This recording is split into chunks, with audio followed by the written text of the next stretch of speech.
this is Terry Modica of Good News Ministries, and I would like to share with you a young man who is very much alive in his faith. We are running a series right now on the masculine revival of faith because the statistics are showing that more young men, faster than young women, are coming back to the church or discovering the church. And because they want organized religion and they like the traditions that the Catholic Church has, and the male aspect of all the priests are male. And so in the series we are now welcoming John McGuire, who is well, he calls himself a millennial Catholic lay minister, and he also, and we're going to find out why, he also calls himself a smuggler of the good news. And he's a husband and a father of two kids, ages 3 and 5. Before realizing his vocation to married life, he spent 4.5 years in Catholic seminary. During graduate education, his focus was on pastoral theology and leading a community in faith and togetherness. It wasn't until he left seminary, got married, and began serving in a parish as a lay minister, and finally had children that he began to understand the true depth and beauty of what the Catholic community can be, which is why I'd like to interview him, and see, hear more from him about the young man experience in the Catholic Church and what attracts them. In his parish work, he is a pastoral associate for faith formation. His parish uses the family faith formation model. So a lot of what he does is family ministry. So I would like to welcome you now. John Michael, thank you for joining us on Well, the Footsteps to Heaven podcast show. well, thank you so much for inviting me, Terry. And people might have heard that I was a smuggler of the good news and sort of wondered what that meant. And as a man of my age, a man of 41, the Star Wars movies had always been a big part of my life. Just around the time that the President of the United States had made himself a Star Wars character for May the 4th, I started reflecting who would I want to be in the Star Wars universe, and I've always had an affection for Han Solo, because he's a general sort of average man who is just doing the best he can to survive, and then he eventually uses his talents and skills to bring the light side of the Force to the galaxy, and so I tend to like to model myself after that, in that I like to bring the gospel message to people through different stories and connections to our pop culture. For instance, my son's favorite Star Wars character happens to be Darth Vader, and I found myself, really reflecting on that. Am I a terrible parent that my son loves Darth Vader the most out of Star Wars, not Yoda, not Luke, not Obi-Wan? He attaches to Darth Vader. And on my LinkedIn, I actually put up a post about how Darth Vader is actually the best story of redemption within the whole Star Wars universe, because he starts out trying to be really good, and then he's corrupted and betrayed by his master, and then turned into half man, half robot to stay alive.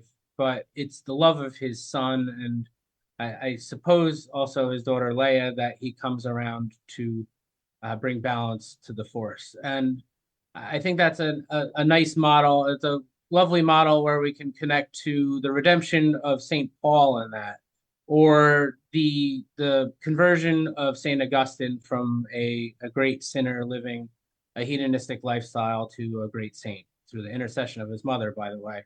And then, and St. Peter, our first pope, denied Christ before he came back to be the first pope. So I just like to give stories and anecdotes like that, smuggling the good news that we are all able to be redeemed, or that Christ, God loves us, and it's through Christ's sacrifice that we're all redeemed, and to be more like Him. So that's sort of what I meant by smuggler of the good word. Just Well, that's great. That's something we can all keep in mind is, yeah, how can we smuggle the good news? It's like we do need to look at the villains in our society and realize that um they weren't born to be bad guys. They weren't born to be uh huge sinners who are corrupting our society. And underneath it all, is the person that God created. And if there's any way we can draw that out of them, I mean, it's the Holy Spirit who changes people's minds, but Jesus uses us. We are the hands and feet and voice of Jesus to help people discover a different way, a better way. right. You in your parish faith formation programs, how active are dads in the faith life of their children nowadays? I've actually been surprised because as I've been working in faith formation at the parish I was at before at St. Paul's in Princeton, and now at Immaculate Heart of Mary, I am actually surprised to see that often the fathers will be the ones who come, or father and mother will come to a faith formation gathering, especially if we're doing a volunteer service session, like if we're collecting food for our parish's food pantry and we're asking the parish to come out. The fathers will be the ones that come out with their children to receive those donations, for instance. Really excellent. I mean, that is proof of what the statistics that I've shared in my newsletter, which, by the way, anybody can sign up for the newsletter called Ministry Excellence, and you can come to the website gnm.org and look in the subscribe menu. We have many things you can subscribe to, but um, the Ministry Excellence is one of them. And or if you're on LinkedIn, connect with me, and that's where you can also see the newsletter. And the 2 issues ago, I gave the statistics and analyzed them, and now I'm unpacking those statistics by giving, like bringing people like John on to help show what, yes, this really is happening. So that's exciting, John. I think that's really exciting that the dads, because when my kids were young and in religious education, my husband was very active in the faith, but most fathers were not. And it was usually, religion was a women's thing. Right. And So in the family I was raised in, while my father was very supportive of me growing in faith, he wasn't the one who was bringing me to church. Um, and he was. yeah, that's been the trend. That's been the way until now, until these days now. What do you think is drawing the fathers to be more involved? Well, I think in part it's by meeting other fathers who are interested and invested in their faith. I Lots have of a zap. story. No, okay. Well, I love to get zapped for something like that. Yeah, in reality, at my last parish, I had started having meetings with the parents together while their children were preparing for reconciliation, for instance. And I would pose several questions to the fathers. And one father who is a very faithful person in that parish shared something beautiful, and that actually sparked the path of another father in the room to become more involved in their faith, and then to also go on to become an ordained deacon, a permanent deacon within the church. Um, not, Wow. not because anything I said personally, but because something another father was given the room to share. Yeah, the father, the male to male connection. Yeah, you're male, yes, obviously, but it's you're in a different position. So the dad coming, with his kids coming to your program, to another dad in the program, that's really it's really interesting, and I that's really important. So yeah.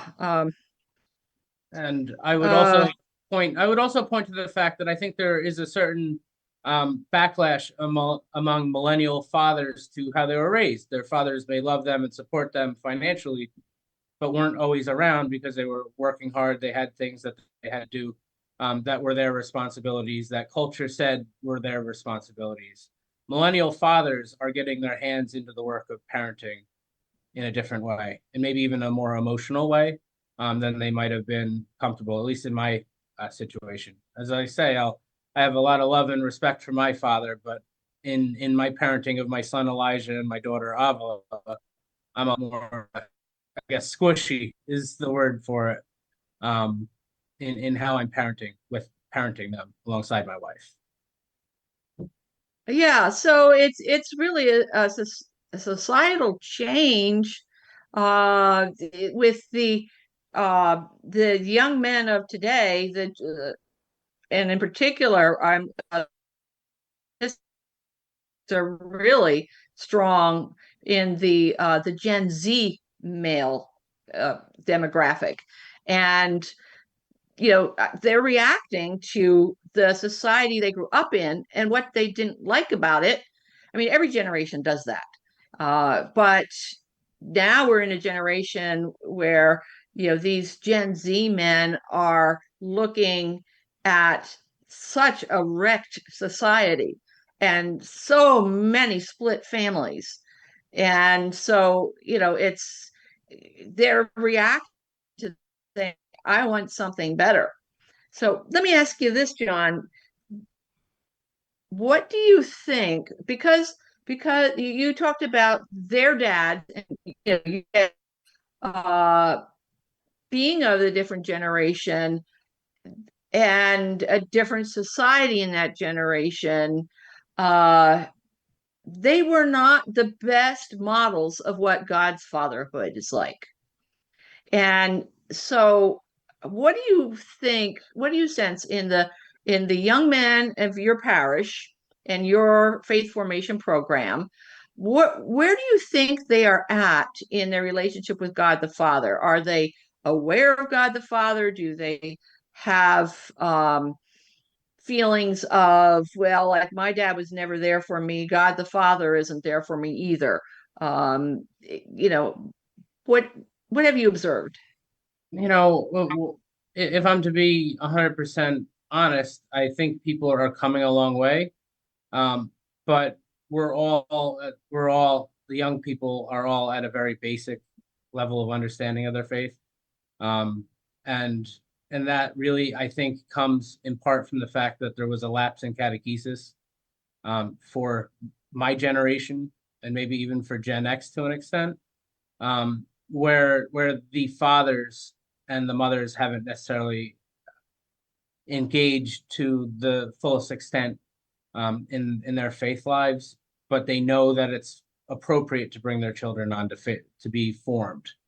Um, so we are working a great way. I've often told people that I find that my ministry in the parish is an extension of my own fatherhood. From the fact that I provide hospitality. Whenever I have people gather, you have the coffee and the juice, and with the coffee and the juice, I try to bring in challenges for them, um, and an experience of God's Father as well. Oh, that's awesome. Yeah, that's a zap. Zap. That I like. So, can you give us an example of a challenge? Oh, a challenge. Um, You just mentioned that you've God's fatherhood connected to the challenge. well, yeah, my fatherhood is connected to that challenge because I'm trying to model that relationship for them. I mean, many of our families do have dad involved, at least nominally, um, but we're in a culture that is is broken. Bishop Saporito, one of our auxiliaries in the Archdiocese of Newark, points to the fact that we once lived in an era of Christendom, where our faith, where the church was the primary, a primary cultural force.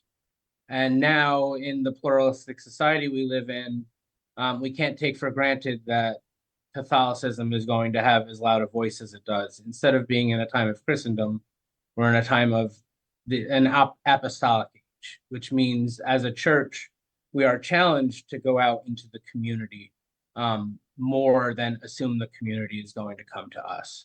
Now, a major challenge in that is that we know personal invitation is the strongest tool we have with people. Like, you can have a bulletin announcement, you make wonderful posts on LinkedIn, and those are all good things to do. Using the media and medium that are available is really good. But there are a lot of people in the community who've been separated from their faith. And the only thing that's going to bring them back is a personal invitation that I'm not with them to give.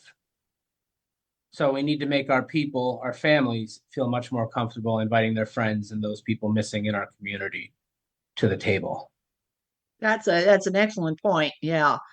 And so yeah, you would recommend, therefore, anybody who's working in a parish right now and listening to this video to be encouraging their parishioners to reach out to other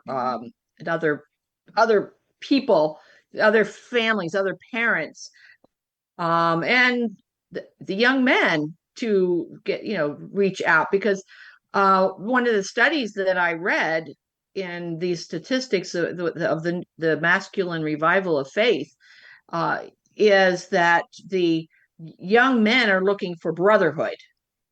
And so it's, the connection between when a Gen Z man talks to another Gen Z man about, hey, I just started going to this church and I think it's really cool.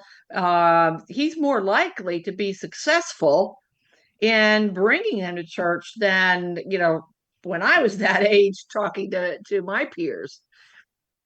You have anything to add to that? Yeah, I think that the COVID pandemic had actually fractured a lot of social network and connection that used to exist because of the time in quarantine and everything. And friends, like, for instance, my wife and I had our son Elijah during year one, month one of April of 2020, of 2020.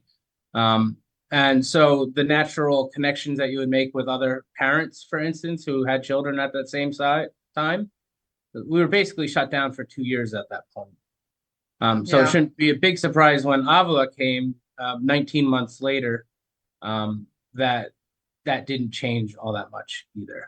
So yes, they're looking for connection. And it's interesting, the connection amongst men that used to exist would be to go out to the bar and watch a sporting event. And they may go to like a casual dining place to watch a sporting event together, but they're not doing it to drink alcohol together these days, which is interesting. So maybe we're moving to a point. There are Gen Z are actually a lot less likely to drink alcohol, for instance, either because of the expense of it or like, I guess, that straight edge concept. Maybe they saw mom and dad have few too many drinks during the pandemic, and they're turned off to it. That's why you see all these like poppies and things popping up, or liquid death spring water that comes in a can that looks like a tall boy, because they're trying to market in a way that if someone isn't drinking, they can go in and feel comfortable. Yeah, it's very, it's very interesting. And I think one thing that I kind of left out with fathers is I think fathers, especially now, are learning to be a little more vulnerable in how they connect than before. And I mean, for myself, I could say my time in seminary did that for me, but that doesn't explain away the cultural change itself. But that's where I Yeah. learned to be the man I am, was in the seminary. But everybody else, all the other young men, and the Gen Z young men are not going to seminary. They're finding it in the their desires, unfulfilled desires that, came from their upbringing and watching the world around them go crazy. Right. Well, Yeah. well, yeah, Uh, it's like that song, "We Didn't Start the Fire." Correct me if I'm wrong, but that was Billy Joel originally, and that song was pretty powerful. And that makes you think. You look back and you say that was a really tough time with all the historical things that he brings up. But then I was recently listening to music on YouTube Music, and I picked up a remake of that song by I want to say Fallout Boy and or Panic at the Disco. So I'll get everyone arguing in the comments. But either Fallout Boy or Panic at the Disco, and they did an updated version of that song. I was like, wow, those were some really tough things. The Oklahoma City bombing, 9/11, um, two presidential impeachments, like all these things happening in this part of the lifetime. And that's yeah. formative for these young people. I mean, I know And I all was the a violence we yeah, had a few years ago where cities were being burned down and, yeah. absolutely. And to continue to see it all around the world to even today, um, it's not a stable time to be growing up in. And so uh, we can say millennials and Gen Z and Gen Alpha, I guess, is coming up too. Oh, Um, is that the next? I was wondering what the next letter was going to be. I think so. I'm not sure that there's a common consensus on it, but I've heard it called Gen Alpha coming up. I guess that would be my children. So we'll see what their preferences are at that point. Yeah. Yeah. Tell us about your own faith journey. As a man, yeah, before you went into seminary, where were you spiritually? Why did you choose seminary? When did you really start taking ownership of your own faith rather than it's just what your parents told you to have? Sure. My stories of faith is a long one because I was baptized when I was 5 years old. That was because my mom is Catholic and always has been, and my father is a lapsed Lutheran, and there were arguments between them. Just before First Eucharist at the parish I grew up in, a deacon, actually, Deacon John, came up to me and said, "Would you like to serve at the Stations of the Cross?" And from that moment until I was in high school, I was an altar server because I had that personal invitation, from someone in authority, a role model of the faith. And then I did the youth ministry at the parish. And then at high school, I went to a Catholic high school, not because my parents wanted me to be there, but because my faith was burgeoning at that point. I went Mm. to I went to a public college, and the Newman Center there, especially the chaplain, Father Jeff Burton, a Jesuit, kept me connected to the faith, and I was able to go to mass in our small community at the college at Stockton University. Um, and then when it came time for my career path, I was sort of moving towards political science, which had sort of been what I thought I'd be doing, specifically in like the field of research. And I had applications in with the Heritage Foundation and um, other conservative think tank type situations. But a posting for something called the Diocesan Service Corps in Buffalo, New York, came across my view while I was doing my job search. And instead of going off to be a fellow at a think tank, I became an advocate at a a public benefits law office in Buffalo, New York, while living in community with other Catholics, where we would have prayer nights together and things, and would reflect on our service. But while working in Buffalo in both food stamps advocacy and in SSI benefits for youth.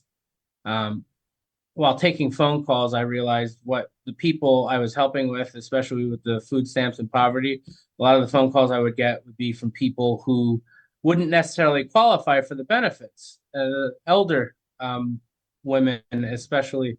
And what I realized is what they needed was connection, and they needed God. They didn't need necessarily the food stamps, so they were calling and reaching out. Mm. Uh, that's what led me to the seminary, ultimately, and I served there. I worked with Catholic Charities while in the seminary. I had various parish, you know, parish assignments along the way. And one of those parish assignments was at the Covenant Community of Christ the King in Owings, Maryland. Um, and that was a parish actually of a lot of Protestant converts to Catholicism, who came later in life. So there were a lot of young families who were newly Catholic, coming to this community. It was a covenant community because each family would actually commit to doing something particular in their parish, for the whole year. So that was the covenant. That's what made that a covenant. Interesting. But while sitting there in masses, there was this one time that I particularly remember where there was a mother and a father and their son and their daughter, sitting together at mass, and I was tearing up because I realized that on the path I was on, I wasn't going to have that. I'd already been discerning married life, and that was sort of a linchpin moment for me. Yeah. So right before being accepted as a candidate, my vocations director actually actually swiped the petition for candidacy off the desk of our bishop, right before he signed it.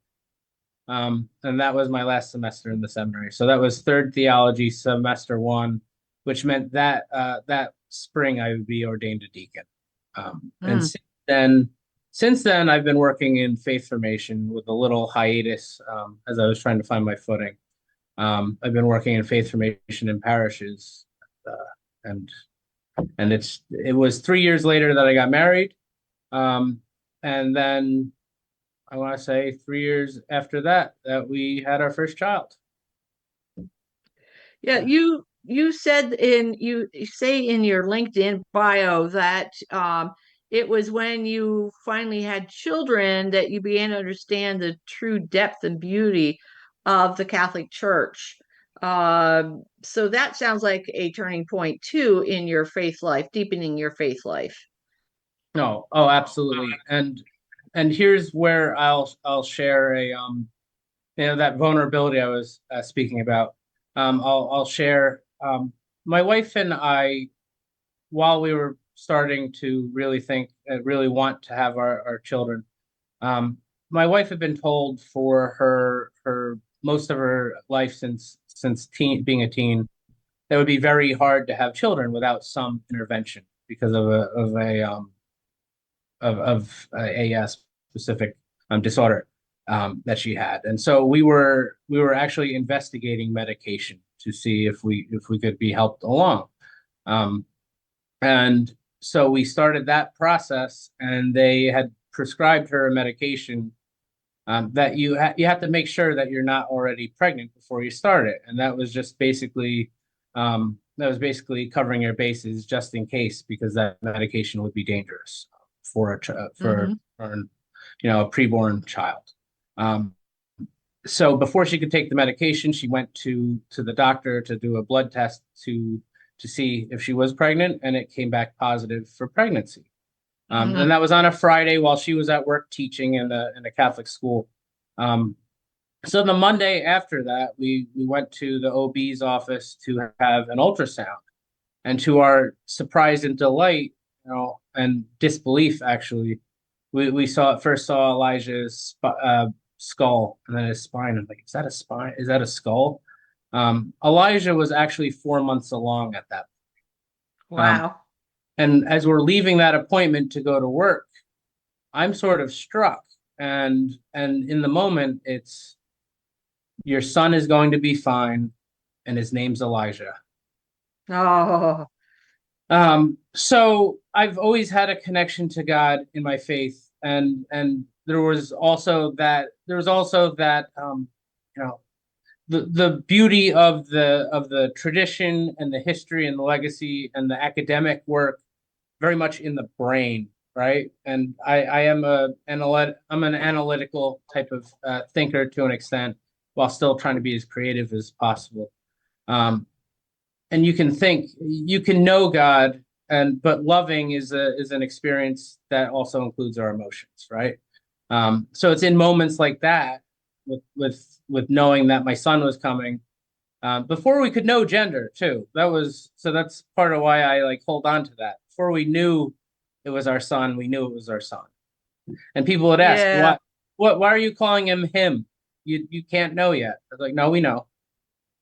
He's our son, and his name's Elijah. that is awesome. That is a miracle. It is. And at a time when there were doubts and challenges, right? Because I think that I actually think that pretty close to then was when we had the Pennsylvania grand juries about uh, clerical sex abuse and everything coming out. And I did have I've always I think to fully embrace your faith, you have to be able to ask questions and feel uncomfortable from time to time, Yeah. and be open to what God's doing in your life. Um, and that's why I'm still working in ministry all these years later, even though I've worked through doubts and challenges. So. Excellent. Excellent. Praise the Lord. That's a wonderful story. John, I want to thank you so much for sharing your observations and your wisdom on this show. And I just have one more question for you. Okay. What would you like to say as your last, a pearl of wisdom, a nice zap moment, that you really want people to get to know? Wonderful. Okay, so that would be um, that youth. If okay, I'm going to restart myself so that this is super impactful. Um, Often when I am in the parish after confirmation, they ask, "Where have all these teens gone after they've been confirmed, after they've won the prize, after they've completed their formation?" They want to know where these children are, and I can only but answer them. How did you welcome them when they were younger? How did you welcome these families? When you had someone walk in with their 3-year-old baby and they were fussing, did you welcome them and encourage them, or did you tell them that we really got to build a fry room? The community has to embrace families now, or we're going to have for sale signs on our buildings. Mm, excellent. That is so true. That is so true. The church needs to be welcoming and making disciples out of every parishioner. Every ministry in the parish needs to be, seeing themselves as part of the mission, and from so that from day one of a family coming into the parish, uh, it's something that becomes part of their lifestyle. They feel welcome. They feel not just welcome, but involved, invited to be involved, Mhm. and respected. And I know that when I was a young adult, uh, I was too young to be on any committee. They thought that I didn't have enough wisdom yet. I was too young. I was an adult, but I was too young to be on committees. And, that was back in the 80s. And, that's not the way God built the church. It's not the church Jesus gave us. Oh, absolutely. And that's just it. Sitting in meetings, we did a program called Parish Catalyst, which focused on dynamic discipleship and really that work of making the whole parish a parish of mission and discipleship. And I've told the members of the team, all most older than me, that if I was not educated in the way I am and a staff member in a Catholic church, I would be a junior member of the church. At 41, I'd be a junior member of the church, because of who has been running things and how things have gone over the years. People get very Yeah. comfortable in how things have been, and I get that. Um, but like in our parish, in the last year, we've invited a lot of parents to be on our pastoral council. We have a college student who's soon to graduate in his 20s who's on the parish council, Excellent. and who runs a wonderful Bible study for men that are 18, I believe, to 31. That meets on Oh, a Saturday excellent. morning. There's a lot of wonderful things. I have a lot of college students and younger parishioners stepping into roles as catechists during summer our summer catechesis program. That's a combination of like a summer intensive and a Bible camp. And the young people are such a big part of that as well. We're really working to get people who are being confirmed and aging out of their faith formation and bringing them in as leaders of the community as well. So, Excellent. Excellent. And I hope your example, through this podcast show and other opportunities the Lord opens up for you, I hope that gets passed on to other parishes because it's key. It really is key. yeah. And if people, today heard something that was interesting that they'd like to dive into to more deeply, and they'd like to find me on LinkedIn, they can connect to you and then connect to me through that, perhaps. And I'm always open for dialogue, conversation, and collaboration. Or Really, like, or they could look up on the Immaculate internet Heart. your parish website, Absolutely. the Immaculate Heart of Mary in Scotch Plains, New Jersey, and find you that way too. Yeah, ihmparish.net is our website. And if you dig around in the tabs, under faith formation, there's a little tab called the Book of John, and I offer kind of pithy and challenging reflections for our parish bulletin that our communication director posts every week.